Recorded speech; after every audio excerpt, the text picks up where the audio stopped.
Thank you, everyone, for being here this evening. We're grateful you could join us. We'll go ahead and call the meeting to order, and we will start with the Pledge of Allegiance.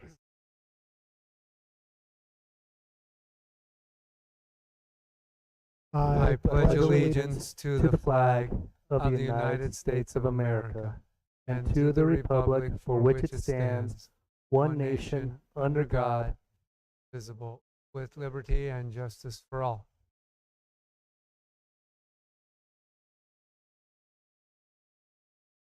Thank you very much. We'll go ahead and move on to roll call. Ms. Palacios. Governing Board President, Dr. John Sparks. Here. Governing Board Clerk, Sherry Lowe. Here. Governing Board Member, Raul Rodriguez. Here. Governing Board Member, Anthony Bruno. Here. District Administration Superintendent, Dr. Manuel Valenzuela. Present. Assistant Superintendent, Scott Downs. Absent. Assistant Superintendent, Brett Bonner. Absent. Chief Financial Officer, Lisette Huey. Here. Thank you very much. We'll go ahead and move on to item number 2, approval of the agenda. Dr. Valenzuela. Yes, sir. President Sparks, members of the board, after your review and consideration, I do recommend approval of the agenda as it was revised. Thank you very much. We have a recommendation. So second. Motion is second. Any discussion on the agenda? Being no further discussion, all those in favor say aye. Aye. Any opposed say nay. Thank you very much. We'll go ahead and move on to approval of the minutes, Dr. Valenzuela. Yes, sir. President Sparks, members of the board. Oh, excuse me. Before I move forward, I just caught myself. In regards to the revised agenda, I just wanted to make one notation, and then I would ask you if you could just redo it again because I forgot something. There are two relatively minor details that I wanted to change. It's in the page that has the travel, and there's specifically the item, I believe it's the third one under the section of travel that involves travel to the All-State Choir. Basically, we're still going. However, there are some details that still need to be clarified and updated. So I recommend striking. And similarly, just as a point of clarification, there is a similar item about, actually just two below that, about going to the U of A Sky School. And it says individual people, and then it says plus 27 employees. It should say plus 27 students. And I think that's to the University of Arizona astronomy facility up on top of Mount Lemmon, and I've had the opportunity. It's amazing. But that's 27 students. So I would recommend, once again, approval of the revised agenda with those notations. Thank you very much. Mr. Rodriguez, would you mind accepting the amendment to your motion? Accept. Thank you. Second. Second, thank you. Any further discussion about the changes? Thank you very much. All those in favor say aye. Aye. Any opposed say nay. Thank you very much. Go ahead and move on to the next item on the agenda, ratification of the vouchers. Ms. Huey. Good evening. Tonight I recommend payroll voucher ratification number 4 and 5, new payroll 9 and 10 for a total approval of payroll of $9,796,697.11. Additionally, I recommend expense vouchers 117 through 1120 and new year voucher ratifications of 3015 to 3020, new expense vouchers 3029 through 3034 for total expense vouchers of $13,260,034.70 and a grand total of $23,056,731.86. Thank you very much. We have a recommendation. Do we have a motion? So moved. Second. Motion is second. Any discussion about ratification of the voucher? Thank you very much. Seeing no further discussion, all those in favor say aye. Aye. Any opposed say nay.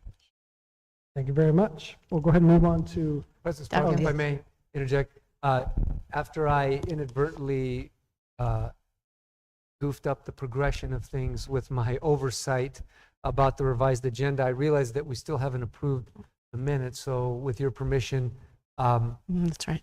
I would recommend approval of the minutes from the regularly scheduled meeting of the board on August 23rd, 2023, and also the public meeting notification regarding the Arizona School Board Association Law Conference, September 5 through 9, 2023. I would recommend approval this time. Thank you very much. Two approvals, they were one thing, so thank you. I'm glad that's why we have people paying attention to make sure we don't skip it. So moving back up to item number B. I remember saying B and then moving right to C. I did skip it. Although we have a recommendation to approve the minutes as stated, the governing board meeting and the law conference. Do you have a motion? So moved. Second. Motion and second. Any further discussion about those minutes? Thank you very much. Seeing no further discussion, all those in favor say aye. Aye. Any opposed say nay. Thank you again for catching that. We'll go ahead and now move on to superintendent's report. Dr. Yes, sir. Officer. Thank you, President Sparks, members of the board and public. And I do have a few items to report on. I think very positive and hopefully informative information. One is we always start with the enrollment report. And, it's hard to believe, but we've been in school for probably the better part of 5 weeks or 6 weeks. And things are starting to settle down. And this compared to the prior meeting, we're up, we're in the green. We're up 2 students and sitting at 6,315 students. I wanted to share that this week I had the pleasure once again of attending the Onza Trail School Day of Remembrance. It was a beautiful community event that was attended by staff, parents. It was very student-centric, student-involved. We had the Patriot Riders there. We had members of all branches of the military, emergency responders, police officers, border patrol, paramedics, firefighters. It was a really special commemoration and community event. So I think we had a few pictures of that. I also just learned today that one of our teachers, Rebecca Orovic, we know that she is still in the running to be Arizona Teacher of the Year. She's a top 5 finalist, Ambassador for Excellence, along with Claire Contreras, who was named a top 10 finalist, semifinalist. So we have amazing teachers, and that recognition goes throughout the state. Today we learned that Rebecca was named Arizona Arts Education Association Outstanding Middle School Teacher, which is, again, another well-deserved recognition for Rebecca. We also learned that one of our local Rotary clubs, in cooperation with their district regional club, received funding to support another year of the Books for Kinder program. And basically what they do is they buy every single kindergartner in our district a book, and then they go in and the author reads with them, and just, again, helps to infuse a love of learning and a love of reading from a very early age. So love our community. It's one of the special things that I think makes us unique. Grateful for that. The only other thing I wanted to go over today, just in the interest of always communicating clarity, is just a quick update, the latest update in regards to the bond, which is on the ballot for this fall. And just to clarify a couple of things, one of the things we've been saying, based on our best research, best information, is that this is not going to increase the school bond tax rate. And so sometimes people say, well, how can you say that? Obviously, if you buy something, you got to pay. And you do. And so as you can see, what we did there is, as an example, is we took a home that is the average assessed home value in the district, and we don't determine that price. And again, that's not the market value. That's the assessor's definition of tax value for assessment of taxes. So as you see, it's like $179,100. And then what we did is we looked at houses that are in that average, within that average, in a couple of different streets noted there. And then we said, what would that house pay on school bond tax rate this year? And as you see, it's $22.67. And we did the same estimation on, if the bond passes, what that same house would pay on school bond tax for next year. And as you can see, it's not much, but it's a little bit less. It's not more, $20.44. So the reason that works is, again, if you buy bond, you do have to pay for it. What we've done is we've done some intentional things with financial management and how we manage debt, the pace at which we've paid off old debt, the strategic refunding or refinancing of older debt at a much lower rate. The last one that is cited there was like just over 1%. And of course, our community is continuing to grow, which divides the tax responsibilities among more people. So the goal with intentionality, and it always is to provide our community with the most consistent and the most stable tax rate that we possibly can, understanding that there are variables that go into all of this that are out of our control. But to the extent that they're within our control, this is just another piece of information that hopefully will help to showcase the anticipated impact of the school bond if it passes. And with that, I believe, what else? I did have one more point.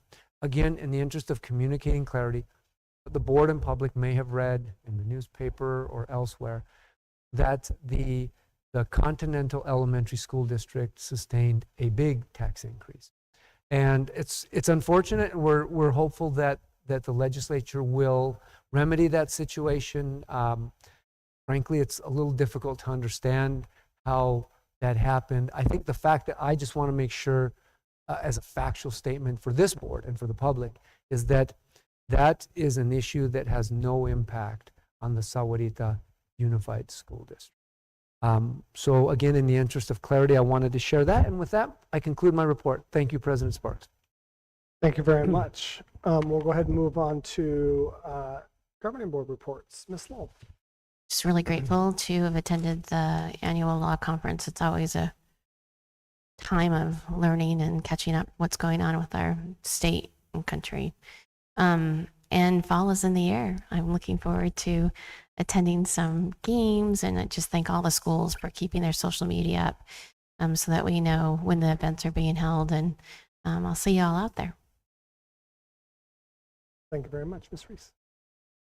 So I was able to attend the event at Sahuarita as well on Monday, and it was a really great event. It was neat to see the teachers getting their kids involved and things like that. So that was super special, and just also the law conference and some of the new things that we always come back with ideas on. So it's been a good couple of weeks, so glad to be here.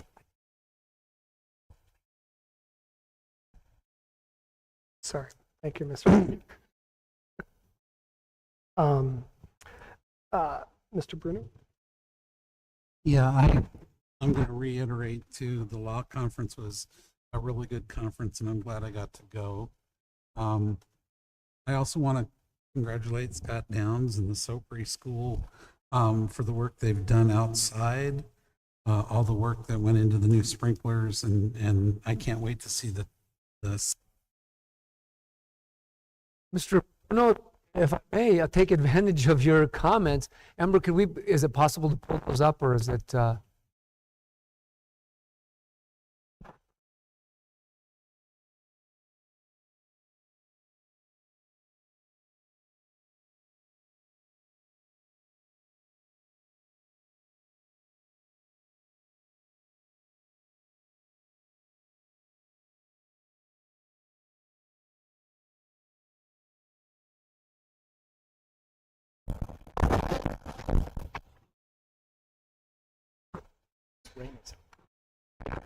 And for those who don't know, the blue building in the background, that's the new Amato Youth Center that will officially open on the 21st of October.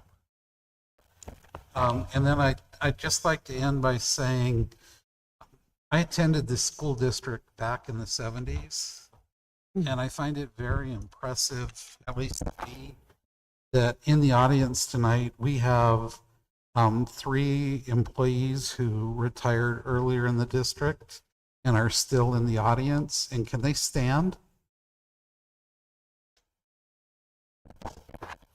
You too, Mac.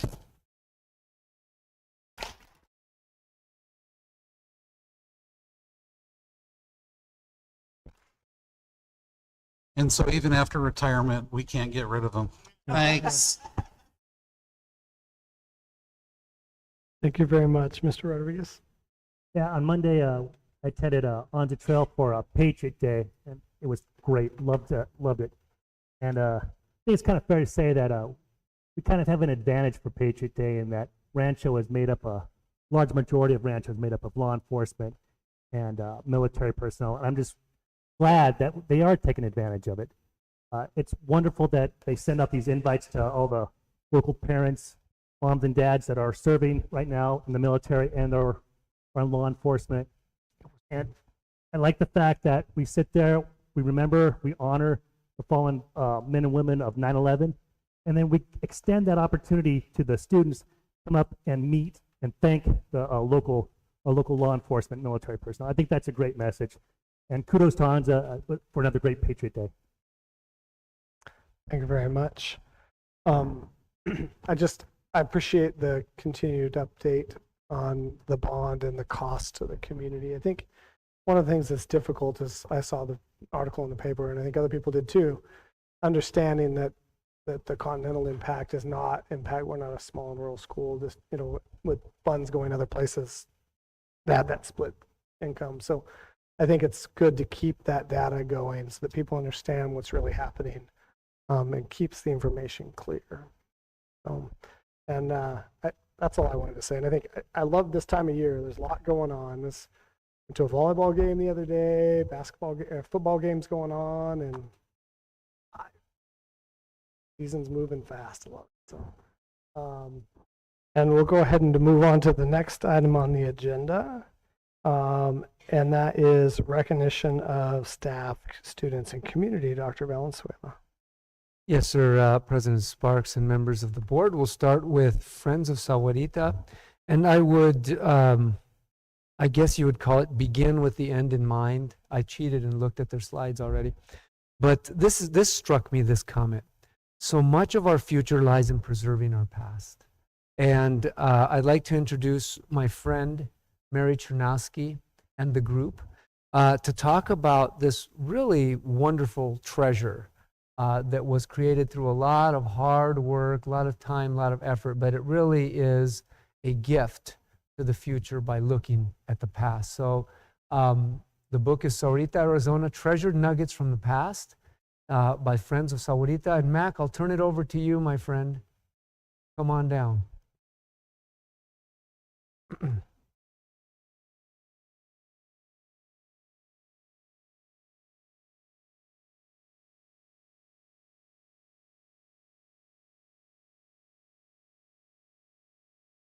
I'm getting there. Okay. What I wanted to just say about this is the first part, Oscar, who is one of our sages, we were approached by a person at the district, Barbara Bennett, who came because she had started this project many years ago, and then because of failing health, she couldn't finish it. And I'm a historian, and I just said, where's the book on Sahuarita? Where's our history? And little by little, I pulled everybody in together that were the people that knew this area. I'm not from this area. And so I learned a lot from them. The sages are absolutely amazing. These are the older folks that have been in this community for years and years and are treasured nuggets and treasured jewels of our community. And through their stories, we were really impressed. It took us 6.5 years with the pandemic. The older folks, many of them are octogenarians, learned about Zoom. They said, we don't have to leave the off and come to the district office. I said, no, you just press this little button and boom, we can all talk to each other. So the pandemic was a problem, definitely. It was very devastating, but it was also a blessing because it taught people to use technology. And it was something that I felt was important before they passed away. And we wouldn't have these. I tried to include as many different people in the community. So the first picture is just a painting. It's not just a painting, it's an important painting by Ellen Fontaine. And as I said, Oscar will talk about her at the end about this particular. Well, Oscar, why don't you just tell me a little bit about the picture very quickly so we don't have to miss it. Back in 1974, Ellen Fountain started working as an art teacher at Sahuarita Middle School. She asked me if she could go, if I would give her a trip around Sahuarita. And so I did. So this picture was inspired by a site that she saw along Mission Road and just south of Pima Mine Road. And this is the picture she came up with. I have the original. And I showed it to her, and she said, let's put it on the front of the book. So thank you, Alan Fountain. Yes. Okay. So that was 1974, correct, Oscar? Yes. And that's, I heard was the Ocotillo Ranch. Is that correct? Or okay, thank you. All right, so we'll go to the next picture, please. And this is just education in Arizona. And this is particularly important because Governor Stafford is attributed with the fact that he really is called the father of Arizona education.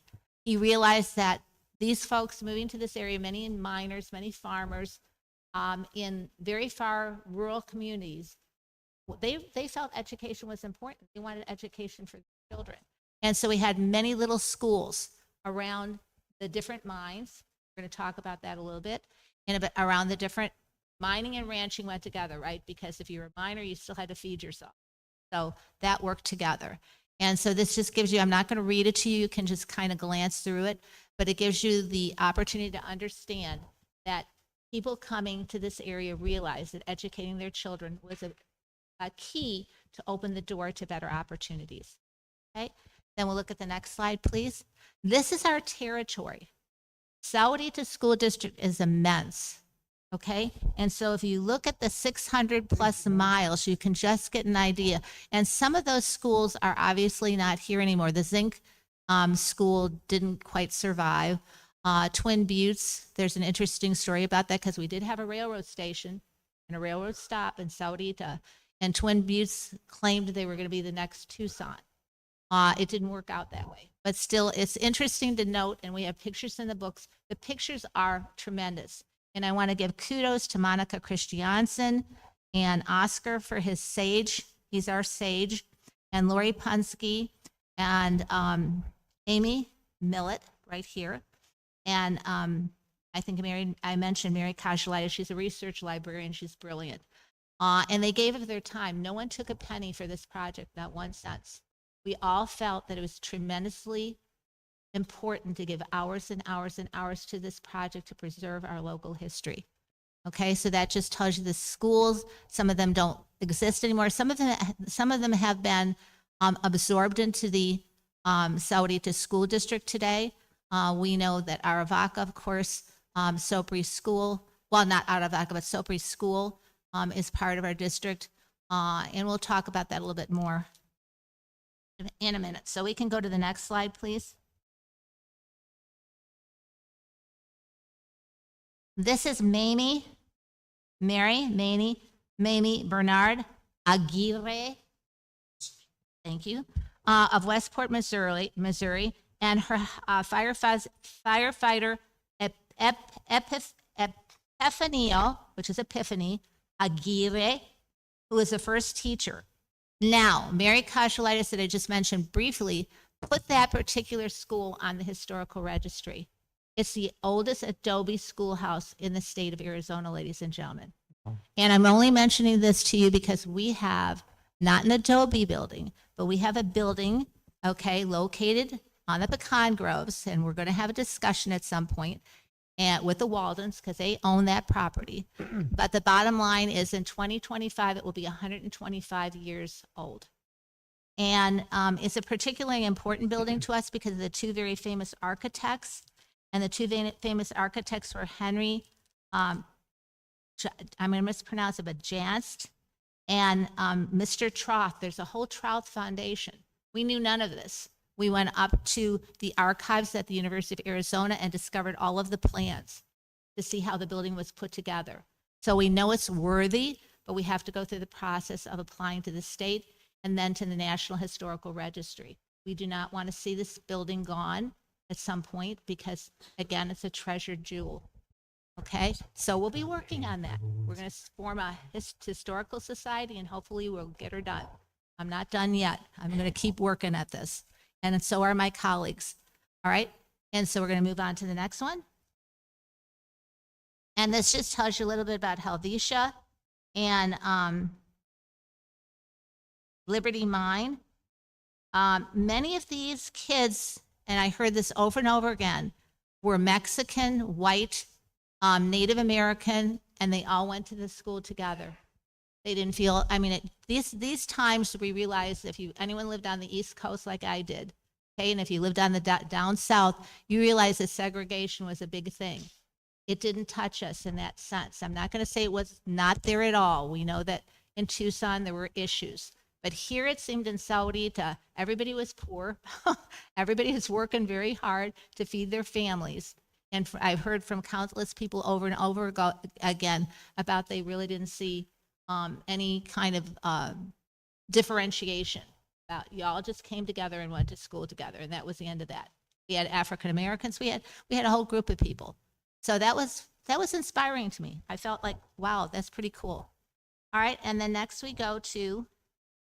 I did say, I guess I jumped ahead. I apologize. The last one was Helvetia. I'm so sorry. Yes, I goofed. That happens. But again, it talks about mining. It talks about how hard it was, how the life was hard out here. People were trying to eke an existence. Anyone who has a family that came from anywhere, my parents were immigrants to this country, know it's hard. Okay. And then next we have the Liberty Mine, which is basically here, and you can take a look at this. And it says it was organized in the 24th of July, 1897. It lapsed in 1904, which meant it no longer exists. And it went, well, I shouldn't say the students went to Sopri, and we have Sopri Elementary School in our school district. Then it talks about Sierra Colorado and its organization. So the beginning part of the books is just talking about all the myriads of schools that I showed you in that big map that existed, and some of them got absorbed into our school district and some of them did not. Some of them no longer are here, and there's a whole chart in there where you can see that. Okay, I'm going to turn it over to Amy now, please, and she's going to talk about the McGee and the Harris families, which are very important to this. Okay, thank you. And this school district was the Sahuarita one, and it's the kids who were up on the ranch, if you know McGee Ranch. And so in the book, it tells a history of how the families that lived up there, they moved clear down to Canoa Ranch for a bit, and their teacher went with them. Her name, let's see, is Edith Carden, and she went, the land didn't work out down there, so they went back to the McGee Ranch where they are today. Oh, and do you see the mules in the picture? At times, the school districts paid for to feed those mules, so the kids would actually come, because they had to come from in rural areas from quite a ways.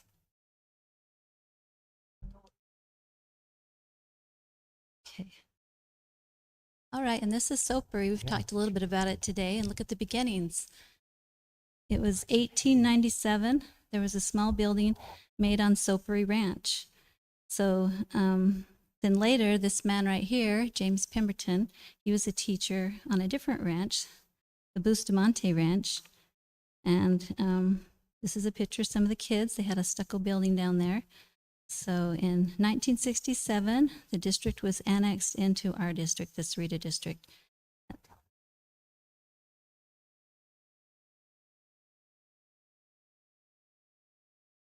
And you can tell the diversity of the kids in the picture. Kids whose fathers worked in the mine came from all over the place. Okay, and this is Twin Buttes. It was also in the early 1900s, in 1906. The first teacher's name was Myrtle Hogan, but guess what happens to young, beautiful teachers? She got married and left a year later, so then they didn't have a teacher for a while, and they couldn't get one because Twin Buttes was known to be a drunkard town. So these two ladies dared to go out there, I guess. This is Catherine Foy, and she was in the newspaper in Tucson, 1939, and it says, except for the 5 years in Tucson schools, Mrs. Foy has been teaching since 1916 at Twin Buttes. See, her classroom has pupils ranging in age from 6 to 16. And in this picture on the right, it says they were all Mexican ranch children, because by then the mine had closed and it was just other people living there. Oh, Mac just informed me if the teachers got pregnant, they couldn't teach anymore. So I guess that's all why they left when they got married in the old days. Okay, moving on. So the Zinc School District, the San Javier, got some nice pictures in the book about that. Their teacher was Ann Morin. They had a nice frame building erected by the San Javier Mining Company for the children and the employees. So you had to have a certain amount of kids to have a school district, and these mines would open and close, and that's why the schools opened and closed too. So in 1913, there were 65 kids at this school. Okay, and now we get to the Sahuarita district finally. So it was first 29 because back in 1894, this woman here, Olive Brown, moved here with her husband, and they had 5 kids. And she began teaching them. And then Governor Safford approached her and said, will you organize it into a school? So they built a school.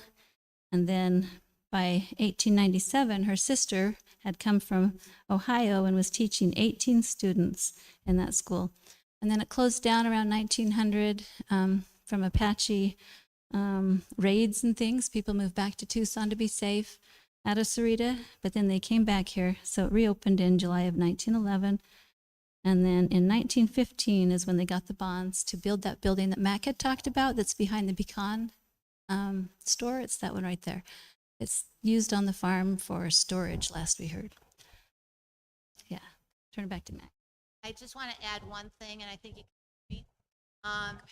Olive Brown is the person we got the diary. Unbelievable.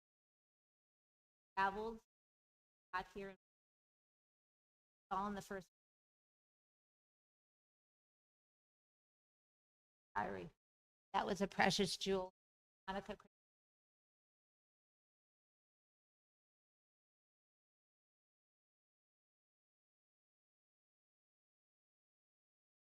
The picture on the right, or the left-hand side, upper left-hand, is the 8th grade class, and it was the first class that started a organized student council. This class finished 8th grade in 1958. So you can imagine how old those people are. They are 2 years older than me, so they're approximately 80 years of age now. There's a fine group in there. Some of them are from throughout the valley. Some are some of them are from the Twin Buttes area, some of them are from the Ocotillo Ranch area, and some of them are from Sahuarita, all along the Nogales Continental Highway. The picture on the right, upper right, is the high school football team of 1970. Sahuarita High School started out with a 6-man team, football team. Sahuarita High School, when it was organized as a bigger school, played Tombstone, Benson, and some of those smaller schools throughout the southern part of the state of Arizona. The picture on the bottom left is Mr. Wilson. Mr. Wilson, besides teaching 6th and 7th grade students, he was also the PE teacher for 6th, 7th, and 8th grade. He was also helped organize an event, flag football. And here he is with this group of kids with his flags, as you can see them. He would take kids to play flag football with other smaller schools like Laguna, which is now in the, I believe, in the Flowing Wells School District area, and St. John's and some of the other schools. I was one of those students that he did take to play football. And then one time he did take us to Sells, Arizona to play flag football over there. The far right is the last class, the 8th grade class that finished at the old school. And from there, they got promoted on to go on to high school. Next one. This is a group of teachers that taught at the elementary, the middle school, and also the high school. Up on the upper left is Mrs. Irwin. She taught 3rd grade. She was my 3rd grade teacher back in 1953. The man right below her is Charles Oldham. He doesn't look that cute anymore. So, or let's say handsome. He doesn't look that handsome anymore. He was the principal at the middle school. Before that, he was the shop teacher. He lasted there for approximately 23 years and then moved on to Sopery. He's still an awesome friend of mine, decent friend. Right next to Charles Oldham and Ms. Irvin is Porter Wilson. Porter Wilson came to teach in the Sahuarita School District in 1952, ex-World War II veteran. He did Southeast Asia War. Right below him is Burton Tingle, one of the original math teachers at the high school. And he stayed there a long, long time. He retired from there. Awesome math teacher.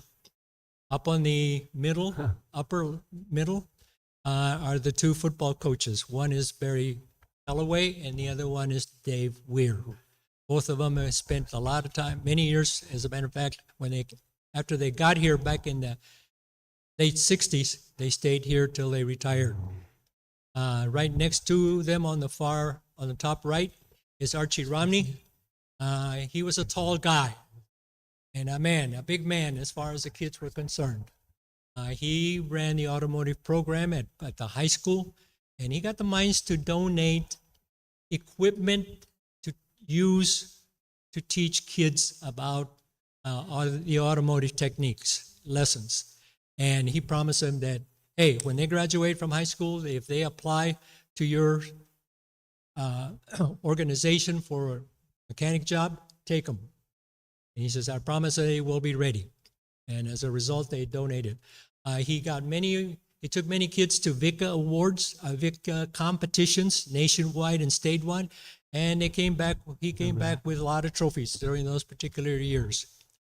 He stayed with us a very long time. Down below in the middle is husband and wife team. They taught at the elementary school.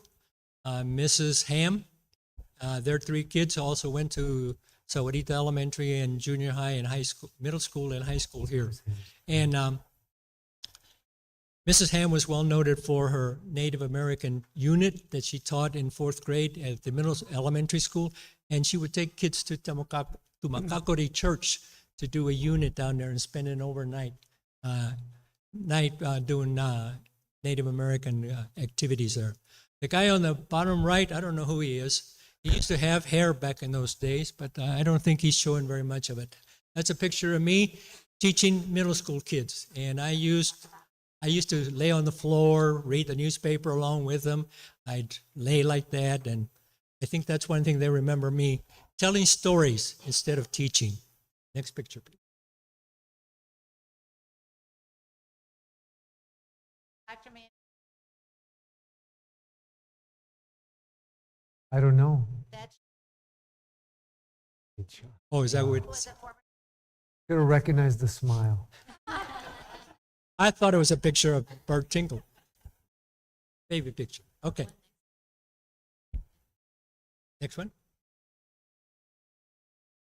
Okay. These are the kind of industries that were going on in Sahuarita, the area of Sahuarita, back in the early 10s, 20s, 30s, 40s, 50s. The gentleman on the top right, he raised Brahma cows and tried to mix them with our native cows and see what he would get. He was an he was a guy from the back in the eastern part of the United States and was well known among the wealthy families back then. The guy next to him with the microphone in his hand, is Warren Toops Culbertson. He was the right-hand man for Keith Walden and Farmers Investment Company. He was my mentor. Sahuarita was the Sahuarita farm where I lived on in 1958. Was bought by Farmers Investment Company, 4,000 acres of farmable land.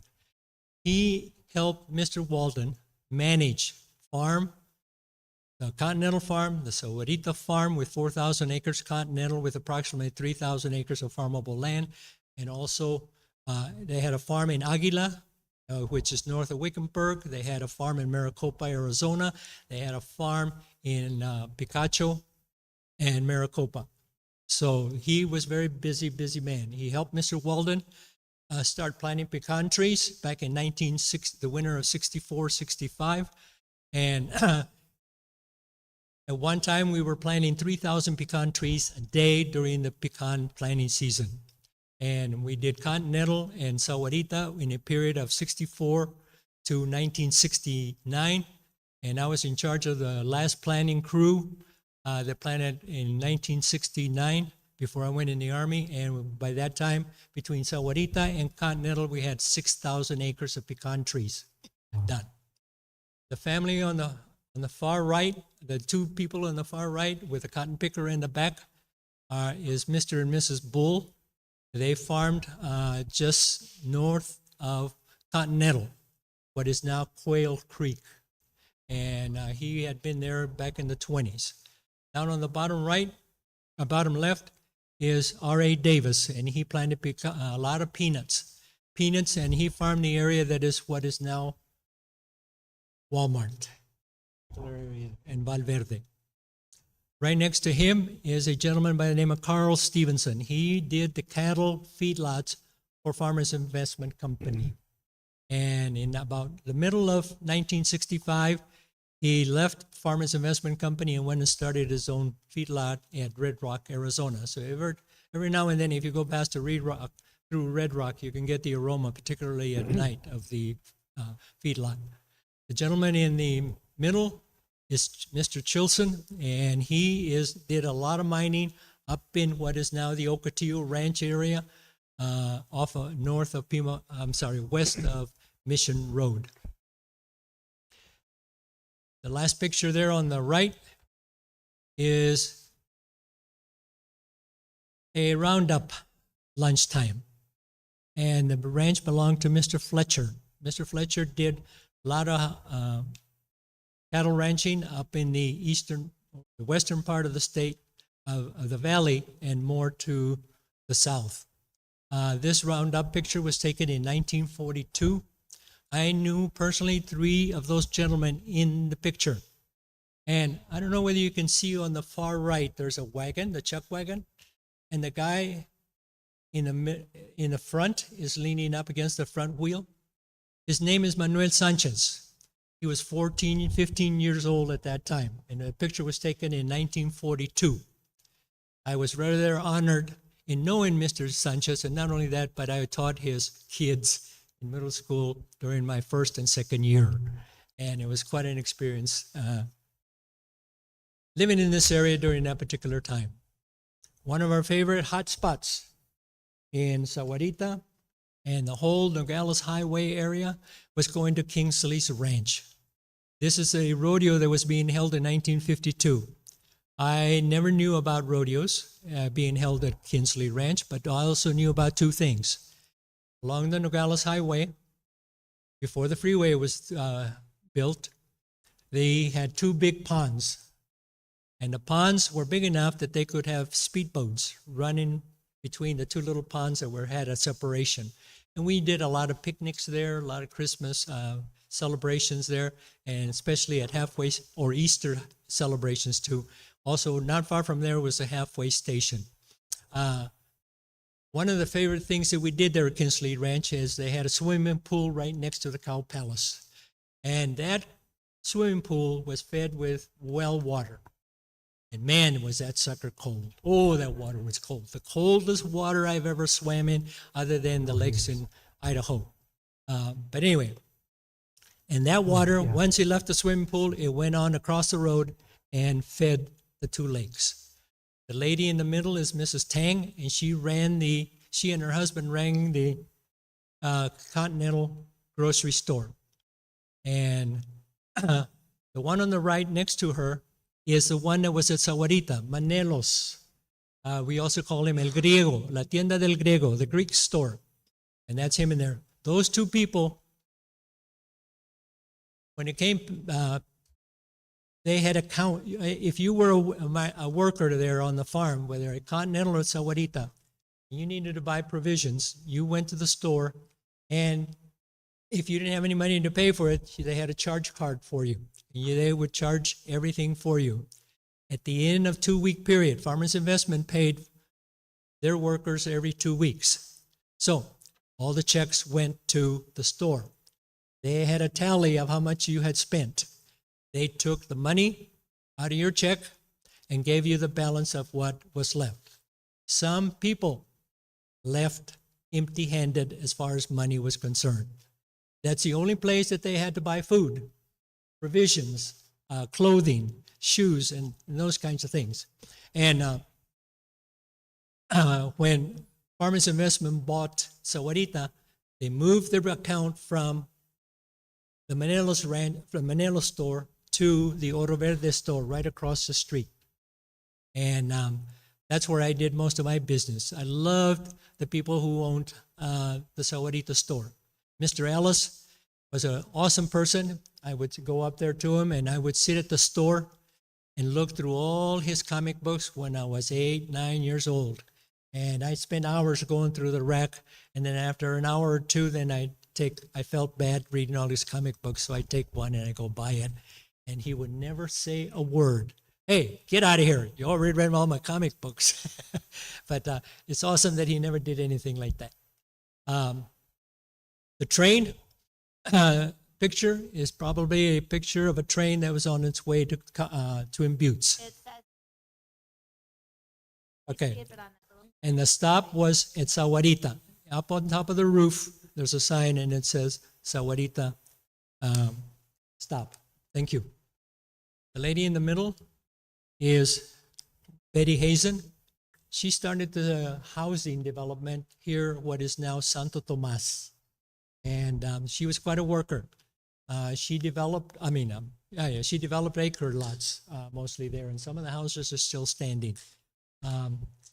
She worked right along with all the workers that she had. And I think her hands were pretty well calloused.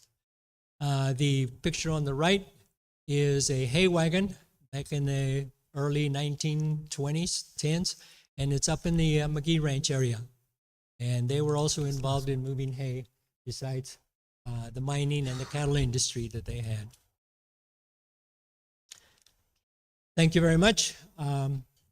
Hopefully everybody had an opportunity to get a little bit better perspective of what Sahuarita was like back in those days. Thank you, Doc. I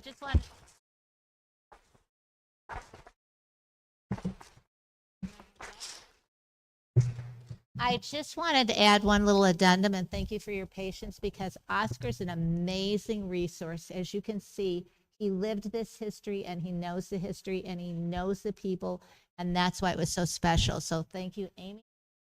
Thank you, Oscar.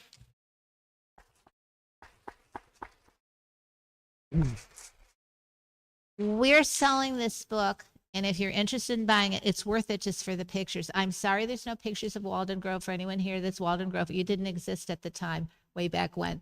But they're hopefully in the future will inspire someone to add that addendum for all of the new schools, Wrightston Ridge, all of them. But the bottom line is the book's on sale for $19.99. We kept the price very low. You can get it on Amazon, but we will accept credit cards tonight or cash. $5 of every book goes to our foundation. That's why we did this. So all the monies, we took no monies for this. All the monies go back to the school, back to the kids to help them. So if you're interested, please buy a book or take a card and order it on Amazon. If you have Amazon Prime, there's no shipping charges. So thank you so much.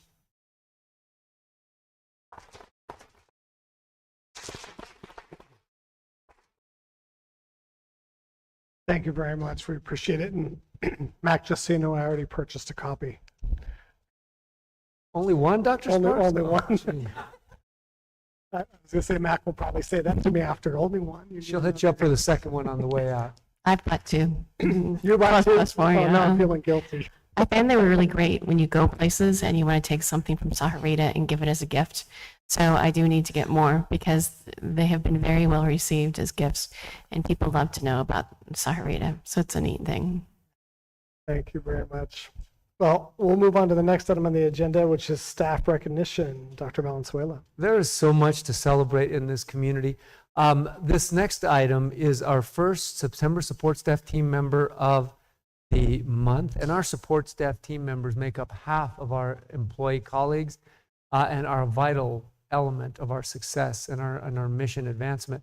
Unfortunately, Miss Elsa Morales, who we were going to recognize, had an urgent conflict that she couldn't get out of. So we're just going to push this down, and we're going to do that at the next meeting. So with your consent, President Sparks, about if we move on to the leaders in character? I am wholly supportive. So Very we'll go well. on to the next on the agenda, which is, I think, what many of these individuals in the audience came for today, to see their children recognized. So Absolutely. And this is, I got to begin, since this is our first award for the Leader in Character program, to say that this program has been around for now 17 years, which means even our oldest students, our seniors, were probably like newborns when we started this program, which makes me feel a little bit ancient. But it's been a program that has stuck because of what it means. It was started by this board, and it's been passed from the dais, from members who have come and gone behind this dais, who have all agreed that this is a worthy thing to recognize, that citizenship matters, that it's a vital part of the educational project, that character does count, and that our mission is to help mold young men and women to be the future leaders, the future citizens of our country. And so we should recognize that which we hold dear, and that includes character, and that includes citizenship. So what we do, and I thank the folks at Freeport-McMoRan and also at the Green Valley News, who have been our sponsors from the beginning. And what we do is we ask every school to identify one student who represents the highest ideals of virtue, of character, of citizenship. And through their daily example, through their daily walk, their interactions with their colleagues, with their fellow students, with their teachers, with their parents in the community, that they really exemplify the highest ideals of these important virtues. I would say it's among the most important things that we can recognize. And so it's an honor this evening to present the first group of our Leader in Character honorees. We will ask you to come down. We have a framed certificate, a letter, and also a gift card as a token of our appreciation and our acknowledgement for this amazing recognition. And parents and family, congratulations to you. We know that you are your children's first teacher, their most important teacher. And so their actions in the classroom is frankly a reflection of what you're teaching, what you're reinforcing, what you are nurturing at home.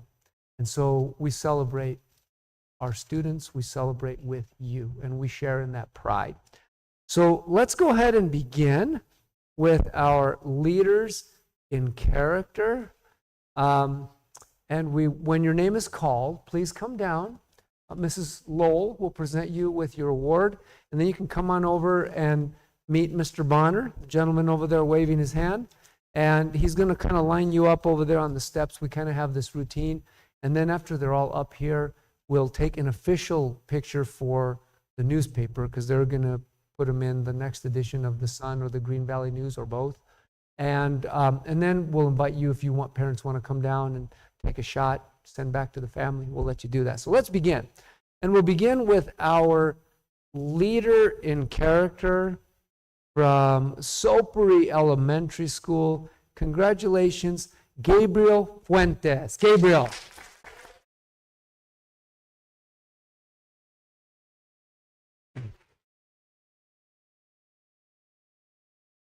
Congratulations, Gabriel. And now we move on to Anza Trail. And Anza Trail and Arcades we do too, because they're kind of an elementary and a middle school. So we'll begin with our elementary honoree from Anza Trail. Congratulations, Stefan Mallet.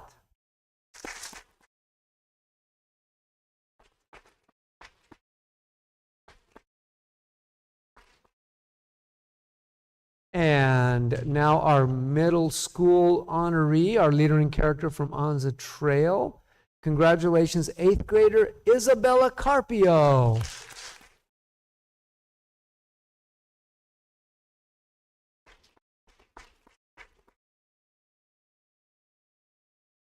And I believe we're back over to the main campus with our Leader in Character from Sahuarita Primary School. Congratulations, Emeline Morales.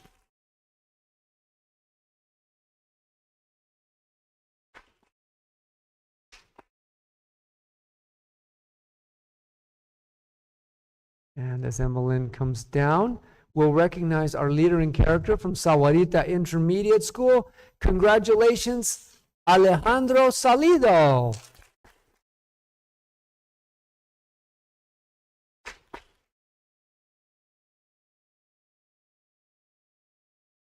And now our leader in character from Copper View, who is another fifth grader. And congratulations to Josie Wynn.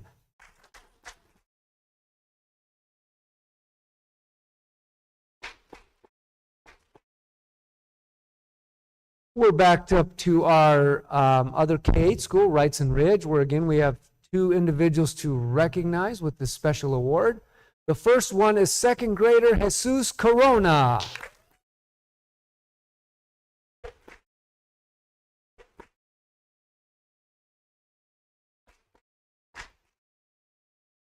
And our middle school leader in character from Wrightson Ridge is an eighth grader. Congratulations, Elizabeth Sturzenegger.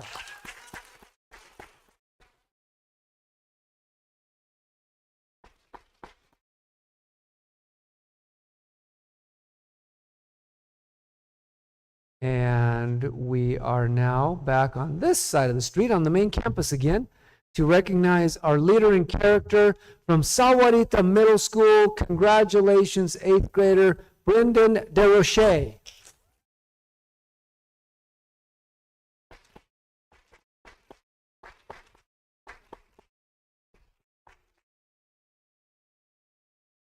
And we will now move over to our leader in character from Sahuarita High School, who is a senior. Congratulations, Michaela Fackler.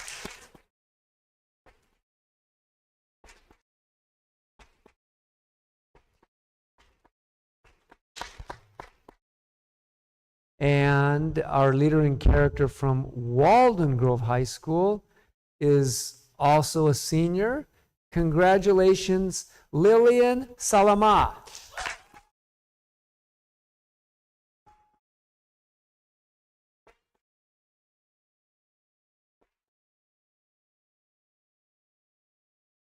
And finally, this evening, it's my pleasure to recognize our leader in character from our fully online, fully digital school, Sahuarita Digital Pathways Academy. Congratulations, eighth grader Piper Green.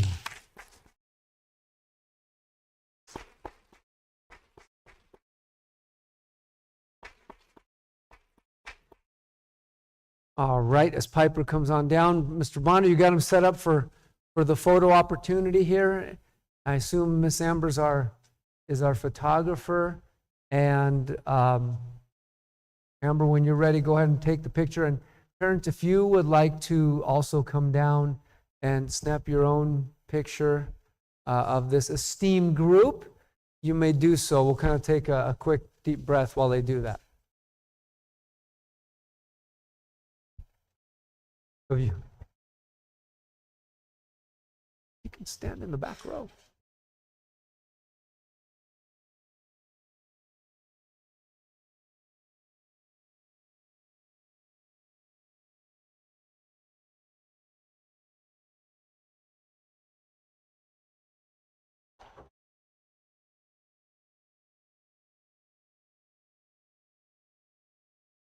Oh, her daughter. Do I?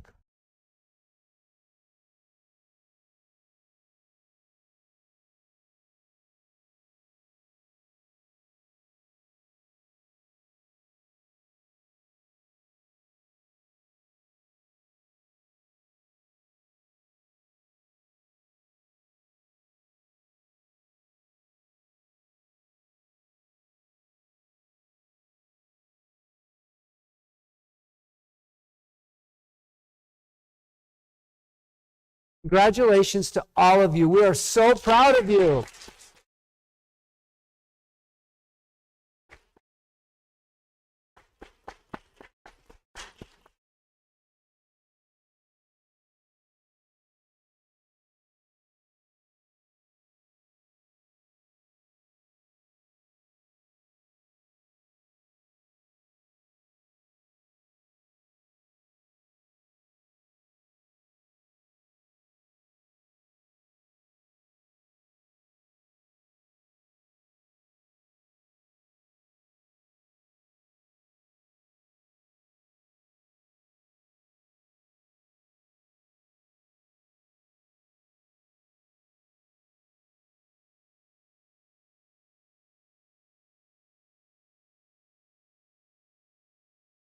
Parents, again, congratulations. Please continue to encourage your young people to be the best that they can be. We know that they're going to be our future leaders. Their futures are so bright, and together as a team, we can continue to encourage them to be the best they can be.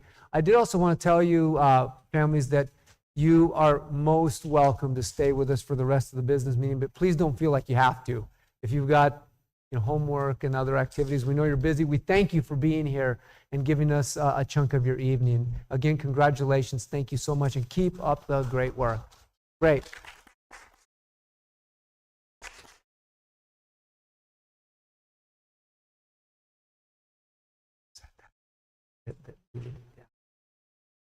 Some of these people would have stayed. Yeah. And Kristen, that's nice that they come to celebrate them.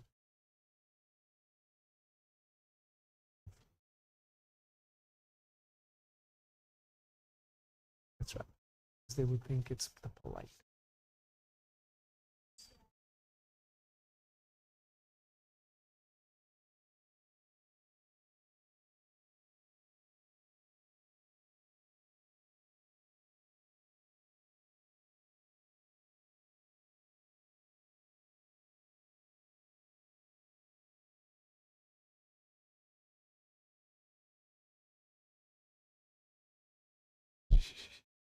He bounced back like a champ.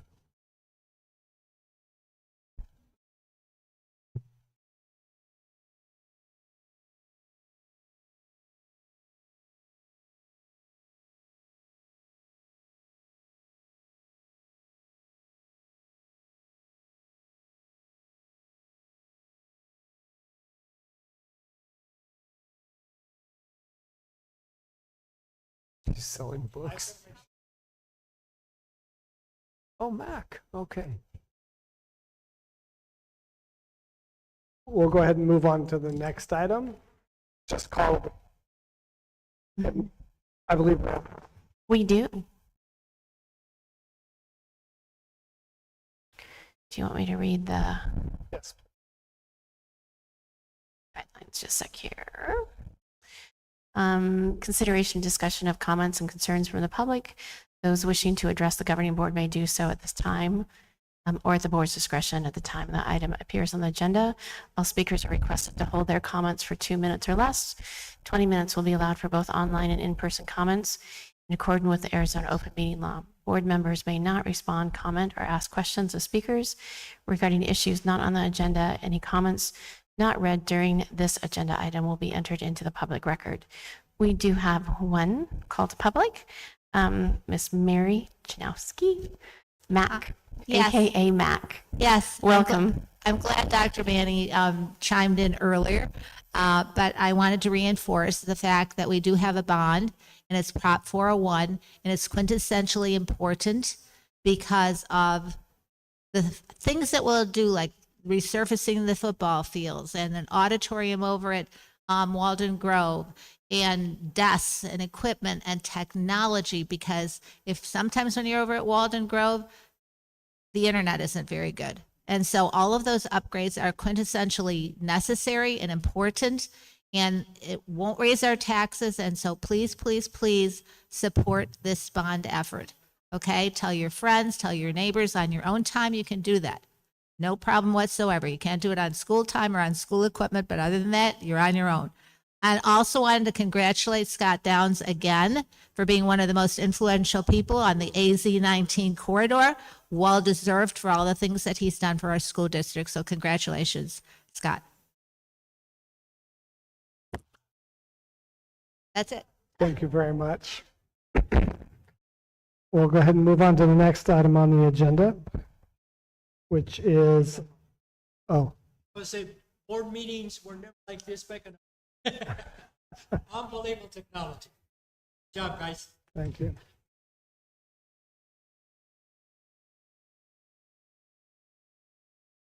Okay. Just fill out a form for us because we have to have your address and all that stuff on file. So Okay, can I do that after?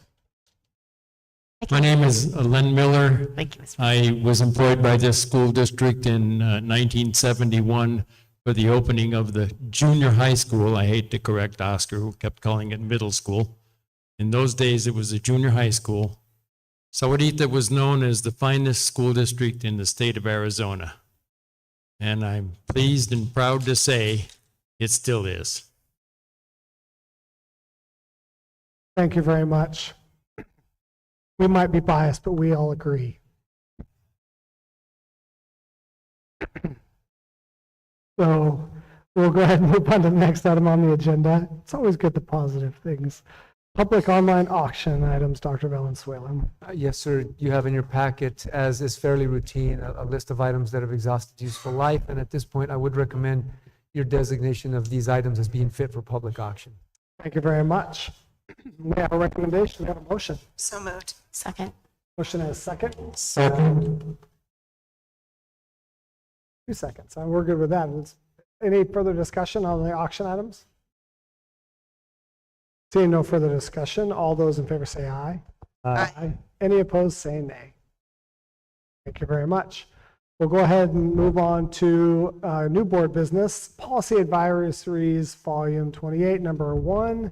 That's 543. First read, Dr. Valenzuela. Thank you, President Sparks, members of the board and public. I want to begin by saying this is not a new policy. It's really a pretty standard policy about promotion and retention of students and progression through grades.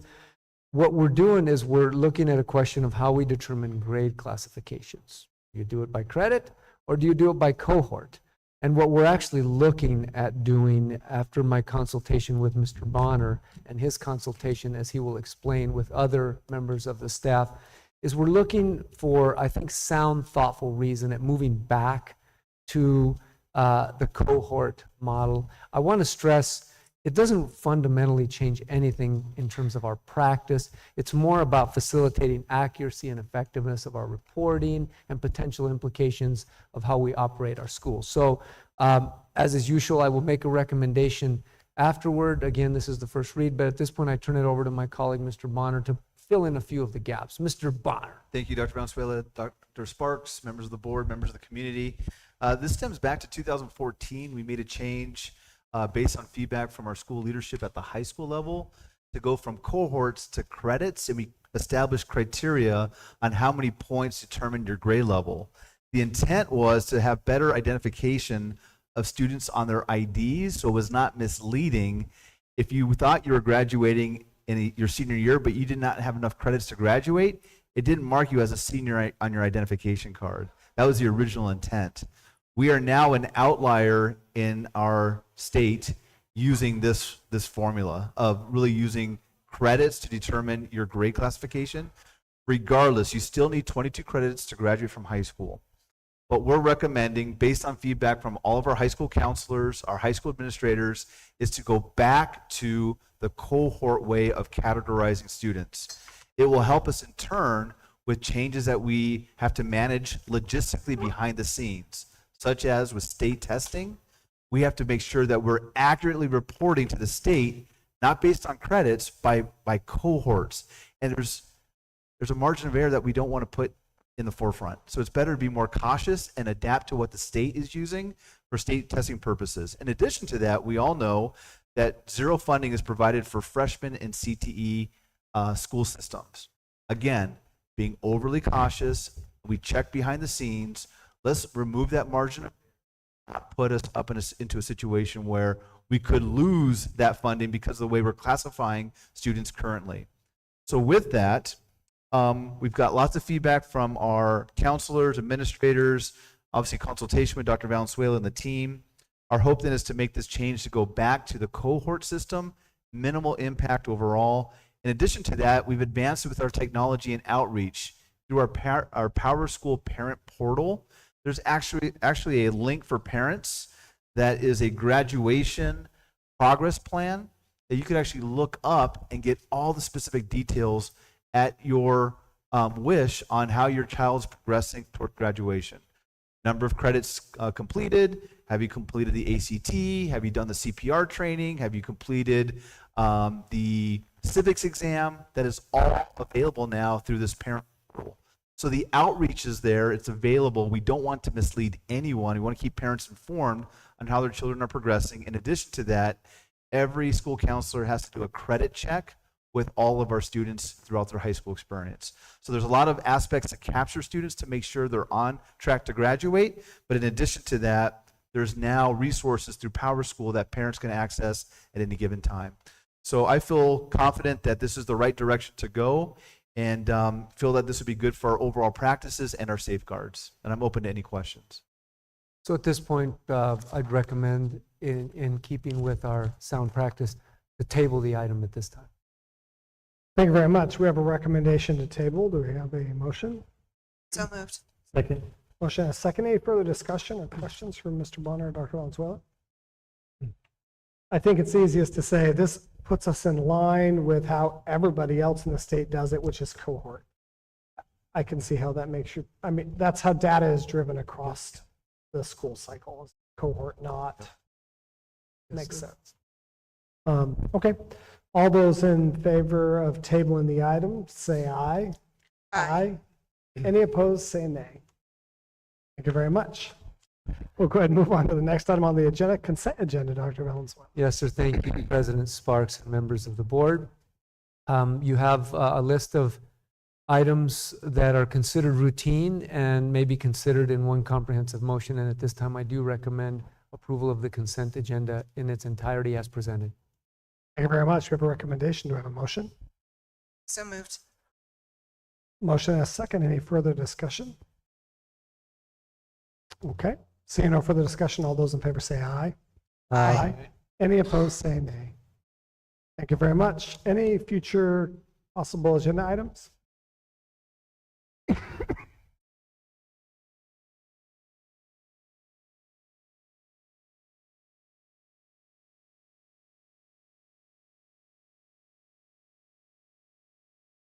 Okay, seeing no further item agenda considerations, we'll go ahead and establish the next meeting here in this auditorium on October 4th at 6 p.m. No executive session. May I have a motion to adjourn?